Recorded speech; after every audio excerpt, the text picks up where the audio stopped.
Colossenses capítulo de número 1. Nós temos, meus irmãos, pregado em Colossenses nesse mês da família. Colossenses, meus irmãos, tem como tema, um dos temas centrais, a vida cristã. São temas muito pertinentes à família. Nós vimos, meus irmãos, a nossa primeira mensagem, só retomando aqui, aquilo que nós já pregamos, nós vimos a primeira mensagem do verso 1 ao verso 8, falando sobre as maravilhas do Evangelho, e nós vimos 7 maravilhas apresentadas pelo apóstolo Paulo.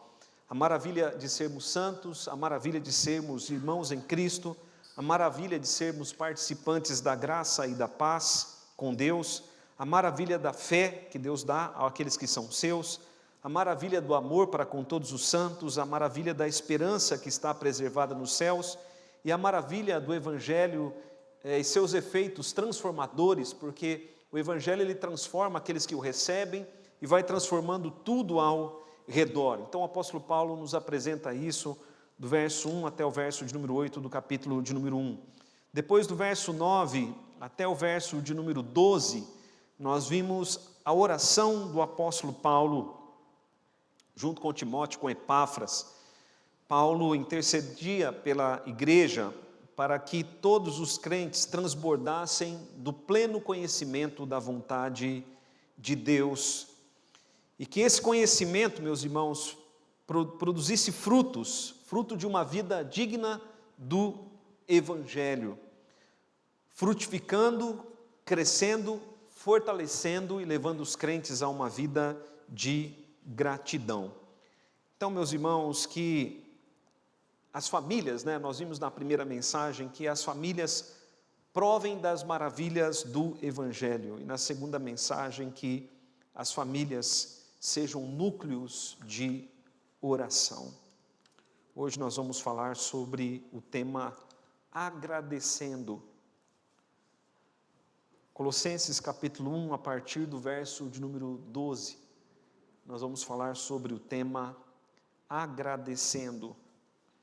Colossenses capítulo 1, a partir do verso de número 12, diz assim: dando graças ao Pai que vos fez idôneos à parte que vos cabe a herança dos santos na luz. Ele nos libertou do império das trevas e nos transportou para o reino do Filho do seu amor, no qual temos a redenção, a remissão dos pecados. Vamos ler juntos, meus irmãos, esses 3 versículos. Dando graças ao Pai, que vos fez idôneos à parte que vos cabe da herança dos santos na luz, Ele nos libertou do império das trevas e nos transportou para o reino do Filho do seu amor, no qual temos a redenção, a remissão dos pecados. Vamos orar, meus irmãos. Senhor nosso Deus, em nome de Jesus Cristo, nós nos colocamos diante de Ti em oração e pedimos, Pai, a Tua misericórdia sobre nós. Oramos para que o Teu Espírito, Pai, esteja agindo em nosso meio. Oramos, ó Deus, para que o Senhor esteja falando com o Teu povo pela palavra e pelo Espírito. Oramos, Pai, para que em nome de Jesus Cristo o Senhor venha estar trazendo salvação ao Teu povo, e que o Senhor venha estar nos dando, Pai, completo entendimento da Tua vontade, e que a Tua palavra produza frutos em nossa vida, para que vivamos, Pai, de maneira digna do Evangelho. Essa é a oração que nós fazemos em nome de Jesus. Amém. Meus irmãos, quando nós olhamos para as Escrituras, nós vemos que Deus Pai, Ele escolheu agir por meio do Filho.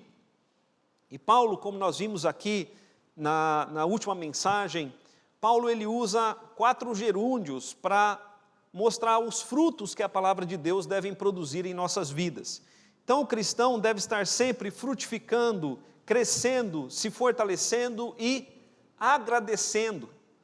E hoje, meus irmãos, nós vamos focar aqui no último, que é o agradecendo, porque quando Paulo coloca aqui esses versículos, do versículo 12 até o versículo 14, Paulo está falando como deve ser a nossa vida de gratidão e os motivos que nós temos para estar sempre agradecendo a Deus.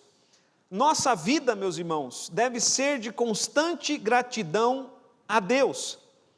Devemos agradecer, como nós cantamos aqui, te agradeço, devemos agradecer por tudo o que Deus tem feito e por tudo que Ele vai fazer. A nossa vida deve ser de constante gratidão a Deus. Como nós vimos, o Pai sempre age por intermédio do Filho, único mediador entre Deus e os homens. Deus Pai fez algumas coisas maravilhosas por nós.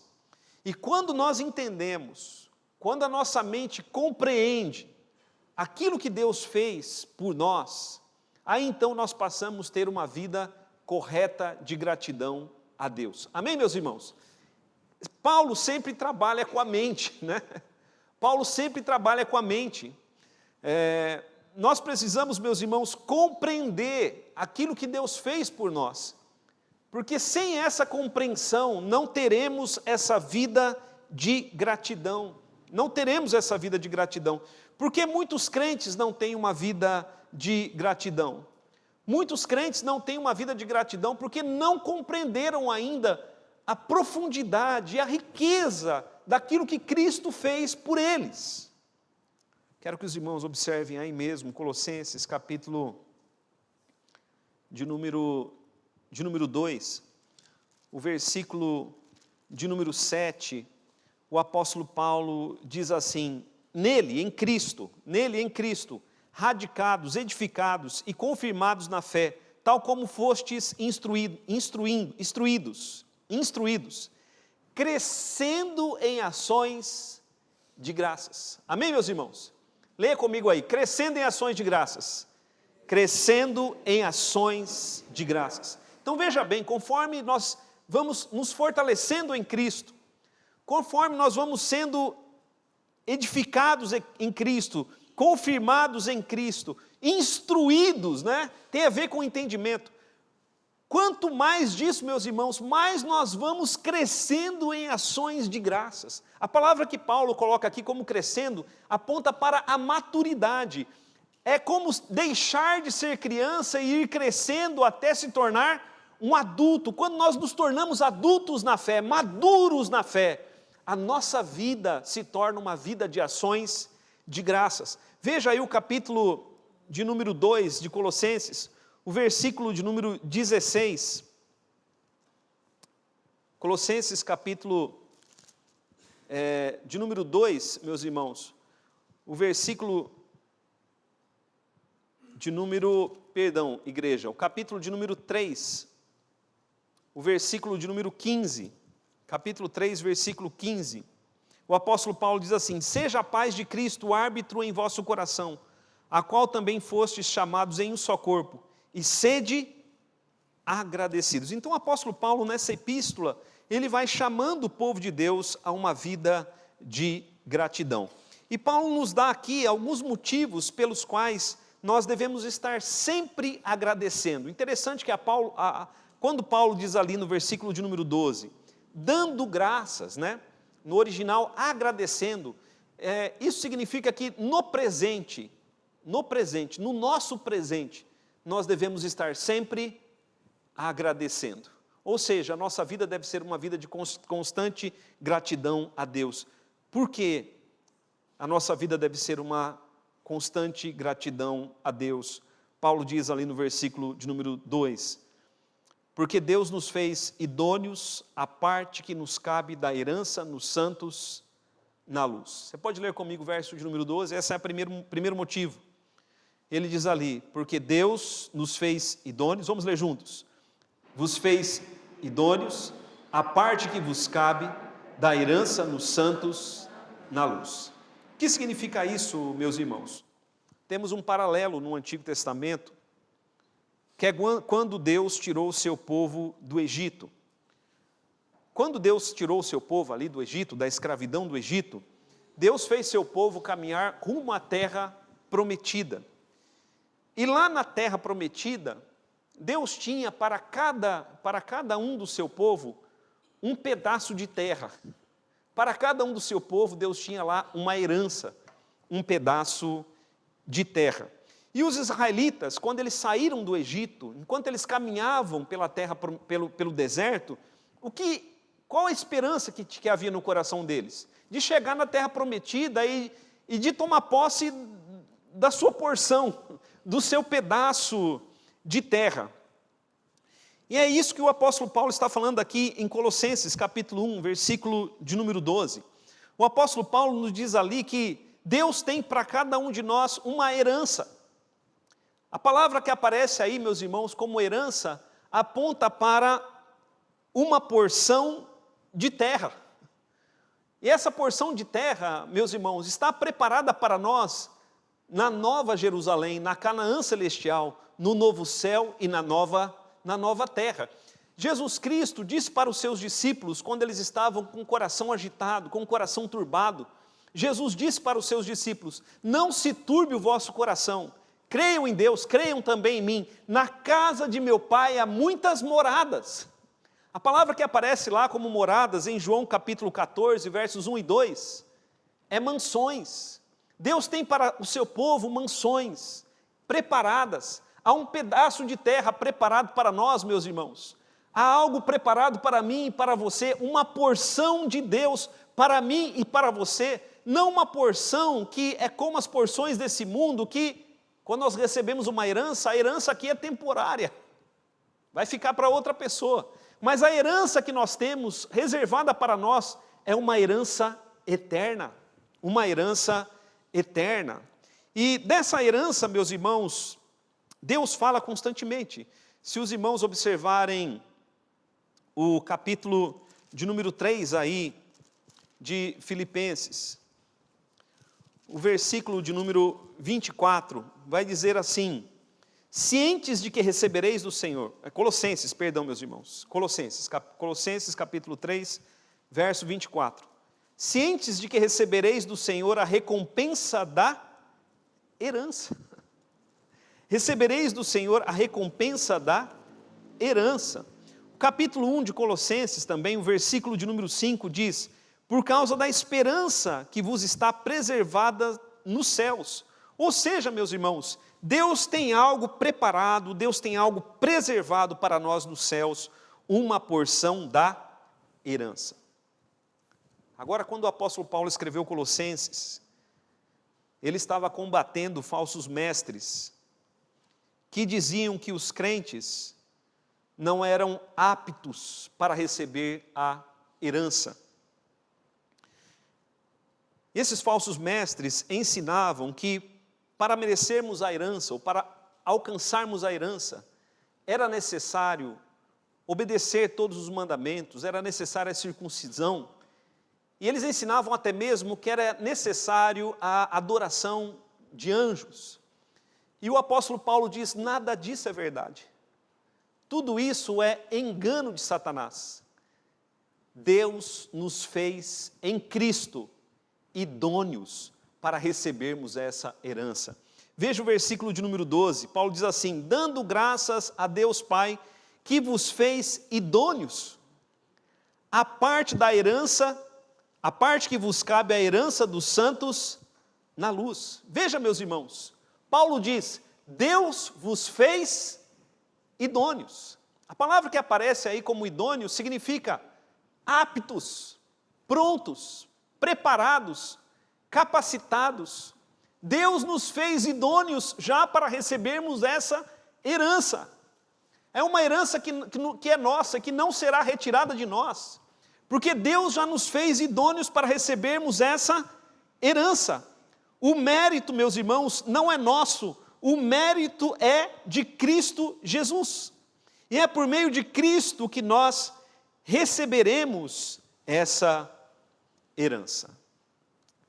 Todos nós que somos brasileiros, nós sabemos o que é torcer. O brasileiro sabe o que é torcer.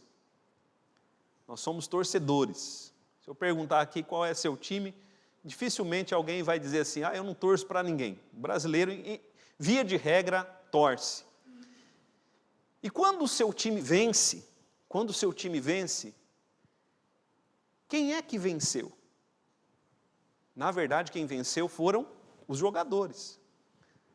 Mas todos os torcedores se consideram vencedores, se consideram campeões, tenho certeza, né?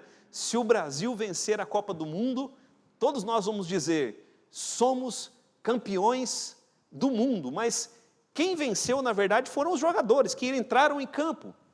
Nós somos totalmente passivos na torcida. São os 11 que entram em campo que disputam a bola e vencem ou perdem o jogo. Meus irmãos, Cristo é quem entrou em campo e venceu por nós. É isso que Paulo está dizendo. O que você fez pela sua salvação? Cristo fez todo o necessário pela sua salvação. Em Cristo, então, nós somos mais do que vencedores, mas foi Ele que entrou em campo. Ele é quem venceu por nós o adversário. Ele nos fez idôneos à parte que nos cabe da herança dos santos na luz. Nós vamos entrar no reino dos céus pelos méritos de Cristo Jesus. Amém, meus irmãos? Então, Paulo diz que nós devemos constantemente dar graças a Deus. Nós devemos viver agradecendo por aquilo que Ele fez por nós. Talvez você olhe para si mesmo e diga, sou indigno. Sou indigno do reino dos céus. E eu digo, de fato, por nós mesmos somos indignos e sempre seremos. Mas Deus nos fez dignos por causa do sangue de Jesus Cristo. Ele nos lavou dos nossos pecados e nos fez idôneos para que tomemos posse da herança eterna, da herança dos santos, como diz aqui o apóstolo Paulo, herança dos santos na luz. A luz aí se refere ao reino de Deus. Ele é a luz, Cristo mesmo disse, eu sou a luz. Então, meus irmãos, temos motivos para dar graças, porque Deus nos fez idôneos, e Ele tem uma herança eterna para nós. Segundo motivo para continuarmos dando graças, para sempre darmos graças, Paulo diz ali, Ele nos libertou do império das trevas. Ele nos libertou do império das trevas, versículo de número 13. Para trevas, Paulo usa a palavra império. Antes da nossa conversão, nós éramos parte desse império. Nós éramos servos desse império. Vivíamos para servir ali. O rei, o que conduz esse império é Satanás. E Satanás conduz o seu império por meio do pecado. Jesus disse, todo que comete pecado é escravo do pecado. E o apóstolo Paulo diz em Romanos 6:23, que o salário do pecado é a morte, ou seja, Satanás acorrenta, aprisiona aqueles que são seus por meio do pecado. O império das trevas, meus irmãos, tomando como paralelo o Êxodo no Antigo Testamento, o império das trevas tem Satanás como faraó, tem como instrumento de escravidão o pecado, tem como salário do pecado a morte, é um império de oposição a Deus, e Satanás engana seus escravos com prazeres transitórios da carne e com a vaidade do mundo. Pão e circo. Pão e circo. Pão e circo é uma frase do poeta Juvenal. Ele usou essa frase para descrever como os governantes ou como os imperadores romanos alienavam o povo das suas decisões políticas. Os imperadores romanos davam ao povo pão, subsídio de alimentos e circo, eventos culturais gratuitos para entreter o povo.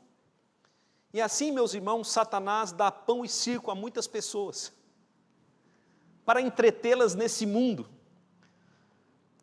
Satanás dá prazeres transitórios e esconde das pessoas as realidades espirituais eternas.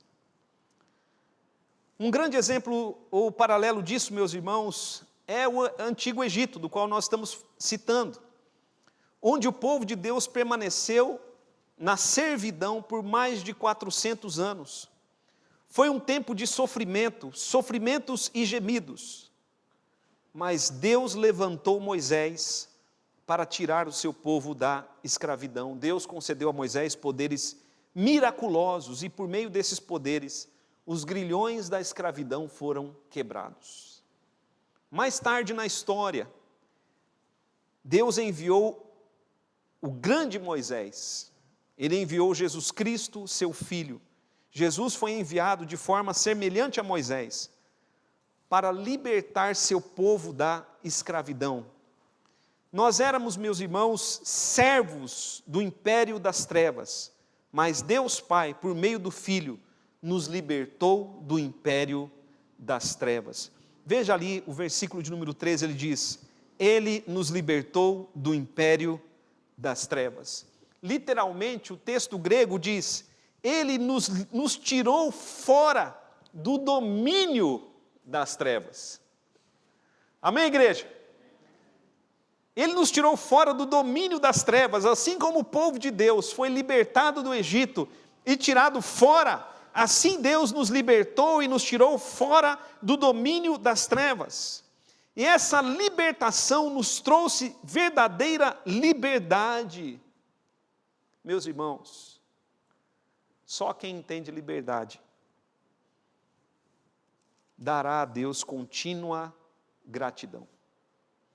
Quando Paulo fala ali, dando graças ao Pai, primeiramente porque Ele vos fez idôneos, a parte que vos cabe da herança na luz, e em segundo lugar, porque Ele vos libertou do império das trevas. Meus irmãos, nós temos que dar graças a Deus todos os dias, porque nós vivíamos no império das trevas, mas o Senhor, Ele nos libertou.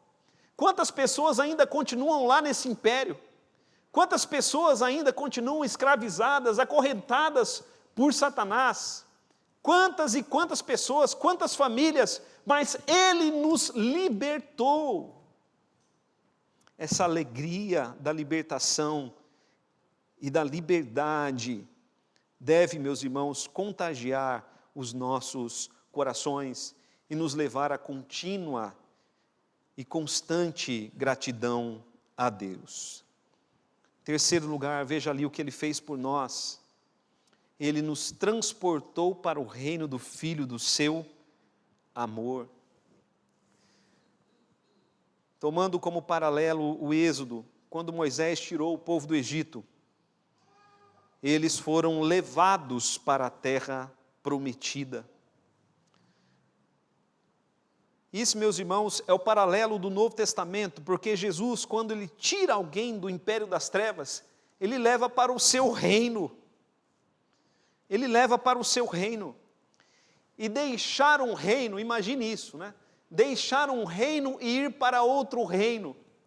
Imagine alguém que viveu a vida toda no império das trevas e agora é levada para o novo reino, o reino do Filho. É interessante que a palavra que aparece aí para transportou, foi levado. Essa palavra também é usada para a retirada de árvores de um local. Quando a árvore é retirada de um local, faz-se uma cava, né? Faz-se um buraco ali, retira-se a árvore e essa árvore é levada e plantada em outro lugar.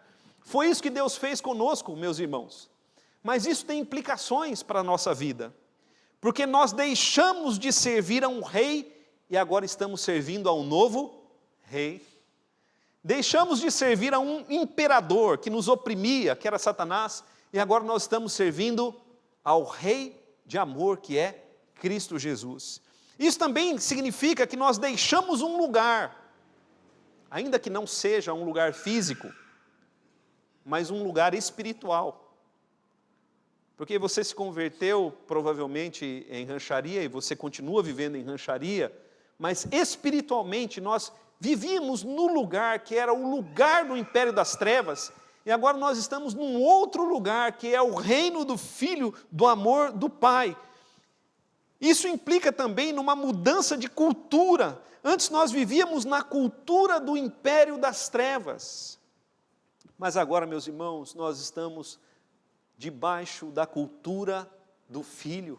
Como era a nossa vida, como era a nossa cultura no império das trevas? Cultura tem a ver com o modo de viver, com o modo de falar, com o modo de perceber o mundo. Mais uma vez, meus irmãos, que nós fomos aculturados. Amém, igreja? E essa nova cultura, ela trouxe uma nova mentalidade, uma nova maneira de percebermos o mundo e de vermos o mundo. Tudo mudou para nós.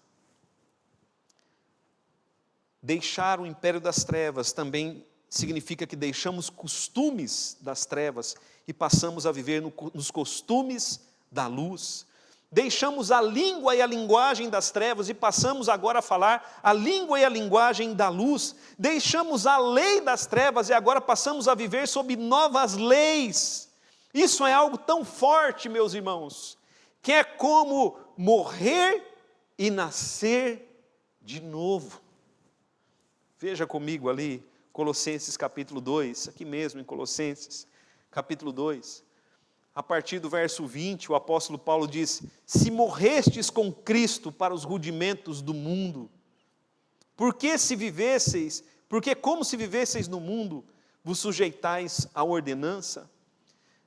Capítulo 3, versículo 1, Paulo diz: porquanto se fostes ressuscitados juntamente com Cristo, buscai as coisas lá do alto, onde Cristo vive assentado à direita de Deus. Pensai nas coisas lá do alto, não nas que são aqui da terra, porque morrestes, ou seja, nós morremos para o império das trevas e nós ressuscitamos para o reino do Filho.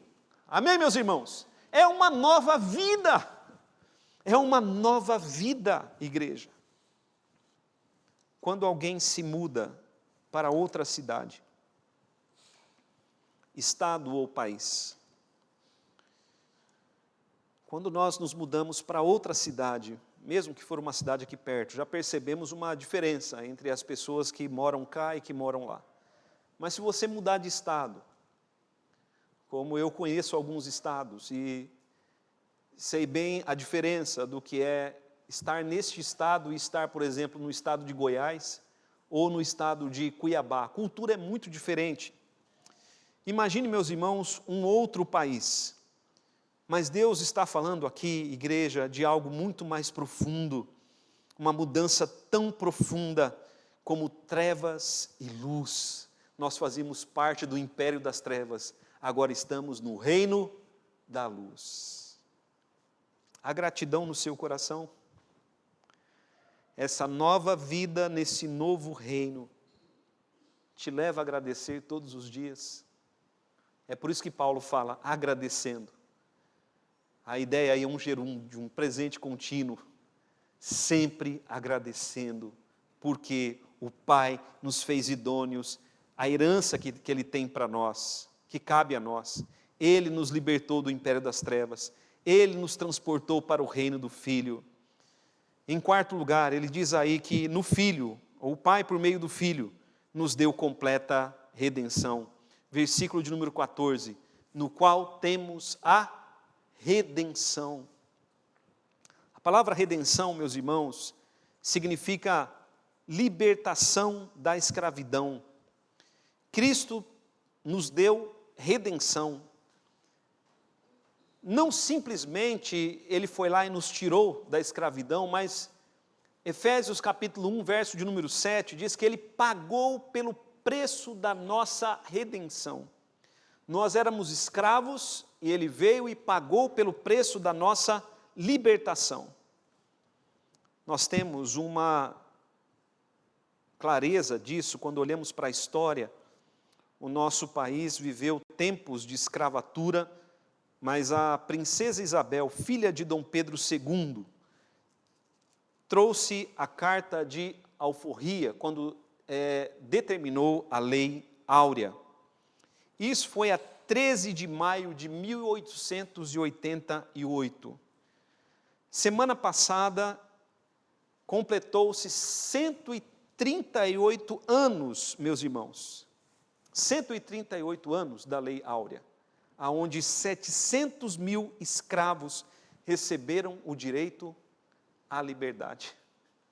É muito interessante isso na nossa história. É muito interessante. Porque aquelas pessoas que viviam em sofrimento, elas foram libertadas, elas receberam o direito à liberdade. Isso trouxe uma mudança grande para a nossa nação. Mas veja, meus irmãos, a nossa liberdade.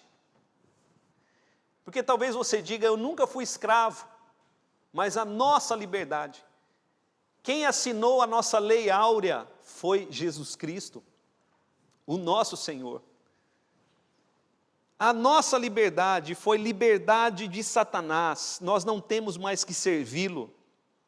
Liberdade do mundo, liberdade do pecado, liberdade para adorar a Deus, liberdade para a santificação, liberdade para a comunhão com Deus, liberdade para vivermos a nova vida. E o apóstolo Paulo vai dizer que nós não devemos mais aceitar sobre nós a escravidão.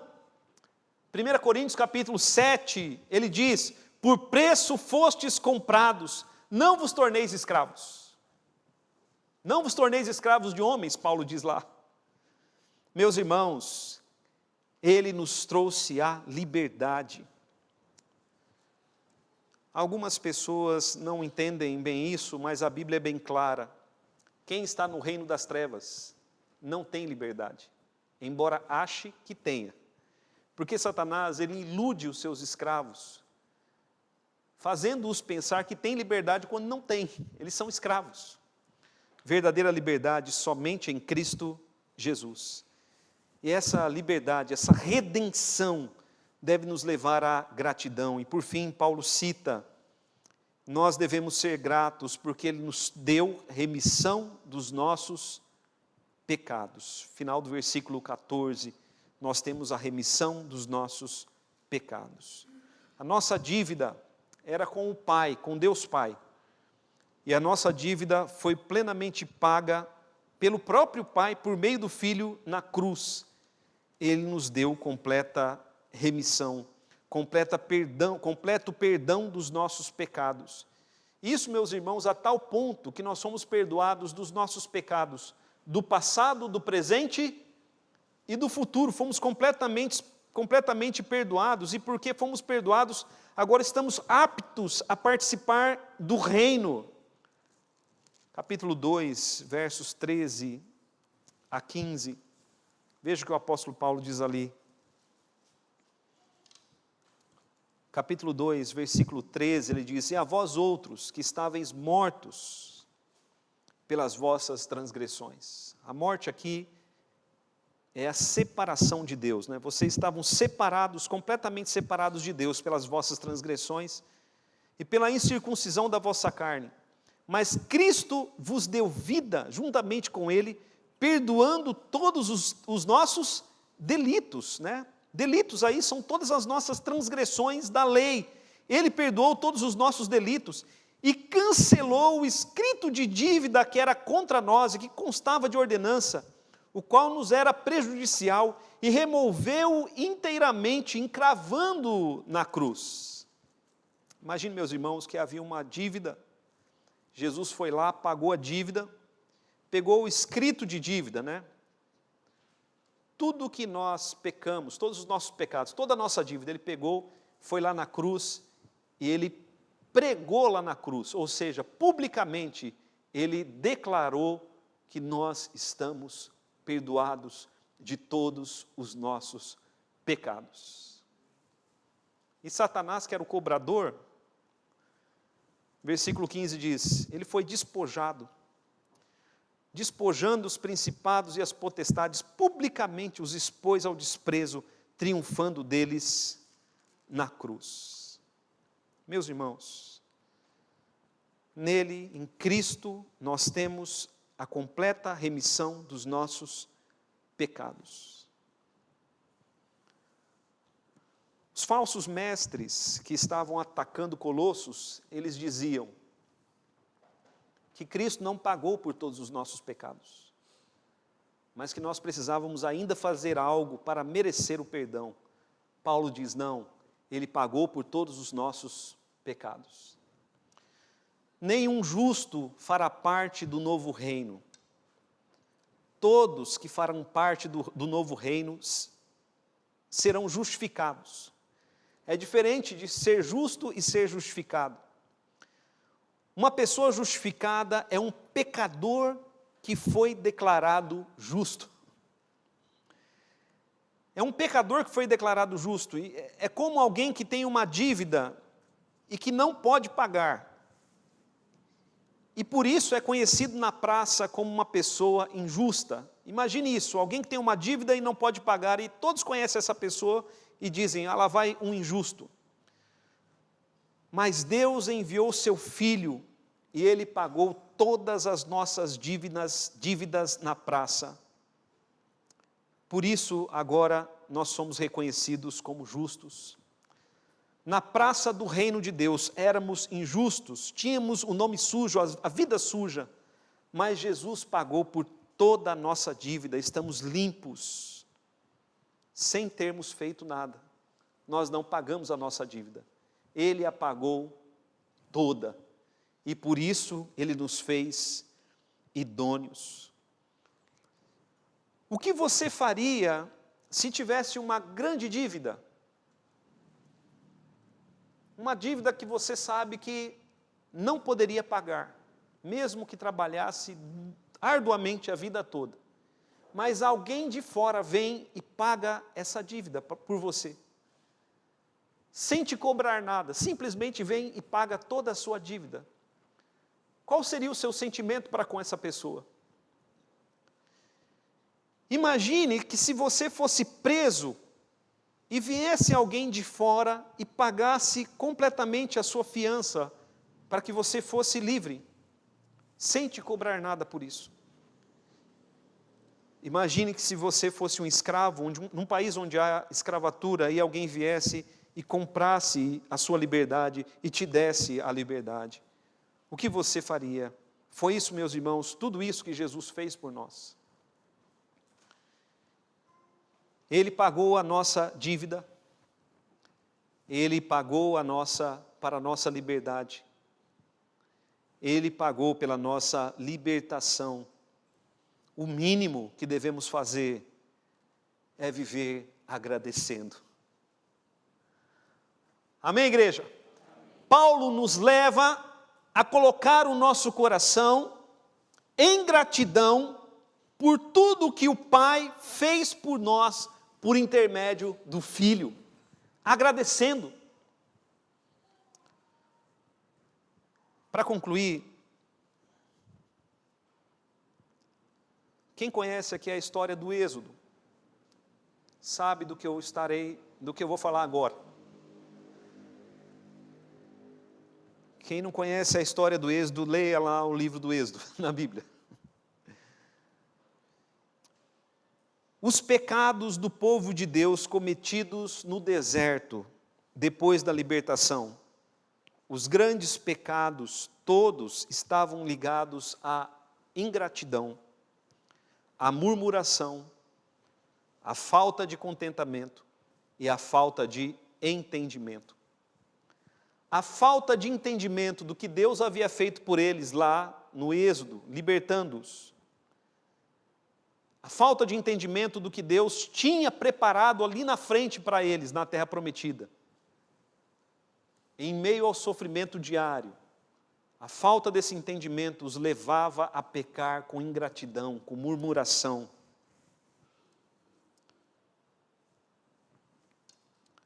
Meus irmãos, muitos dos nossos pecados são porque não entendemos aquilo que Deus fez por nós e aquilo que Deus tem preparado para nós. Quando entendemos, quando a nossa mente, quando vira a chave, e nós entendemos aquilo que Deus fez por nós em Cristo e aquilo que Deus tem preparado para nós, então, queridos, nós agradecemos. Gratidão, meus irmãos, contínua gratidão é o que Paulo está ensinando ao seu povo, é o segredo para uma vida feliz. Devemos ser continuamente gratos ao Pai por tudo que Ele nos fez por intermédio de Cristo. Ele nos fez idôneos para recebermos a herança, nos libertou do império das trevas, nos trouxe para o reino, para o novo reino da luz, nos deu a redenção, perdoou completamente a nossa dívida, há gratidão em seu coração. quando vier à sua mente a ingratidão, rejeite, porque isso faz parte do império das trevas. E dirija a sua mente pelo Espírito Santo a Cristo, aquilo que Cristo fez por você e aquilo que Cristo tem preparado para você. Que as nossas vidas, meus irmãos, e que as nossas famílias sejam núcleos de gratidão. Porque os pecados da ingratidão lá no Egito começaram nas casas. E a alegria da salvação invadirá as nossas casas quando houver em nossos lares também gratidão. Feche os seus olhos. Coloque seu coração diante de Deus e eu convido você a agradecer a Deus. Agradeça a Deus por tudo que Ele já fez por você na história da redenção, por tudo que Ele tem feito por você no presente, por tudo que Ele fará por você no futuro.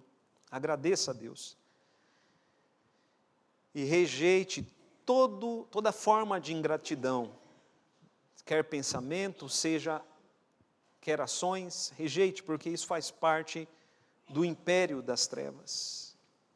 Deus nos chamou a sermos gratos. Senhor nosso Deus, perdoe, Senhor, os nossos pecados, todas as vezes que fomos ingratos. Mas nós oramos a Ti, Senhor, e pedimos em nome de Jesus o Teu Espírito em nós. O Teu Espírito que nos leva à gratidão. Oramos, ó Deus, para que haja em nós coração grato para a honra e para a glória do Teu nome. Que nós, Pai, possamos, como vemos aqui nessa epístola, crescer em gratidão. Que nós possamos, Pai, amadurecer em palavras e em ações de graças para a glória do Teu nome. Te agradecemos, Senhor, por tudo que o Senhor já fez por nós, por tudo que o Senhor tem feito e por tudo que o Senhor fará. Nós, Pai, Te louvamos e Te glorificamos. E que amanhã, Senhor, segunda-feira, e também na terça, Senhor, e nos demais dias, que nós possamos agradecer, Pai. Em nome de Jesus nós oramos. Amém. Vamos ficar